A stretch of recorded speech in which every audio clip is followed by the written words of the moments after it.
una delle ultime sculture di Antonio Canova, della quale si perdono le tracce in Inghilterra. Un capolavoro perduto che diventa un arredo da giardino e rimane per 70 anni alla mercé dell'umido clima d'oltremanica, secondo la moda inglese. Poi finisce all'asta per un pugno di sterline e torna finalmente a galla dalle nebbie della storia come una abbagliante meraviglia per essere studiata e acclamata proprio nell'anno in cui si celebra il bicentenario della morte di Antonio Canova. Tutti gli ingredienti e i colpi di scena sono quelli del romanzo. Nel viaggio della Maddalena giacente e riscoperta è proprio il caso di dirlo. In Inghilterra. È quasi un romanzo, meriterebbe una scrittura in qualche modo. La storia di questo marmo è speciale perché viene completato nel settembre del 22, una lettera specifica esattamente che il marmo è stato ultimato e una duchessa inglese l'ha visto all'interno della bottega di Canova.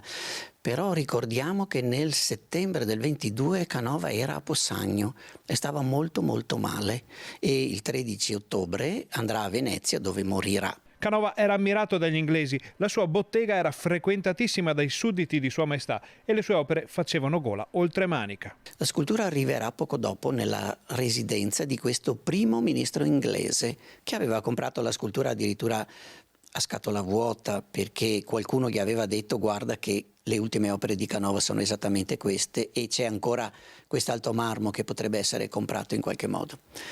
Poi la scultura ha una stranissima vicenda, il figlio la venderà, diventerà proprietà di un altro inglese, alla fine viene comprata da una signora che la colloca in un giardino, proprio seguendo il modo di essere dal punto di vista dell'architettura di giardini inglesi e rimarrà per circa 70 anni in questo giardino e alla fine la venderanno a un'asta da Sotheby's. Il Times parla di una vendita all'asta per poco più di 5.000 sterline, un'inezia rispetto al valore effettivo del marmo e al prezzo che spunterà quando verrà messa all'asta da Christie's. Poi, ragionando su questo marmo, qualcuno cominciò a studiarlo e ricostruì passo passo tutta questa vicenda. La vicenda della Maddalena giacente del Canova è ormai storia. Resta da capire quale sarà il futuro dell'opera. Il futuro direi non è conosciuto. Il marmo partirà per New York la prossima settimana e la successiva andrà a Hong Kong. Però poi nel mese di giugno noi realizzeremo una mostra a Londra. La scultura finirà quasi certamente nelle mani di un privato e questo non è un destino lontano da quello previsto dal Canova.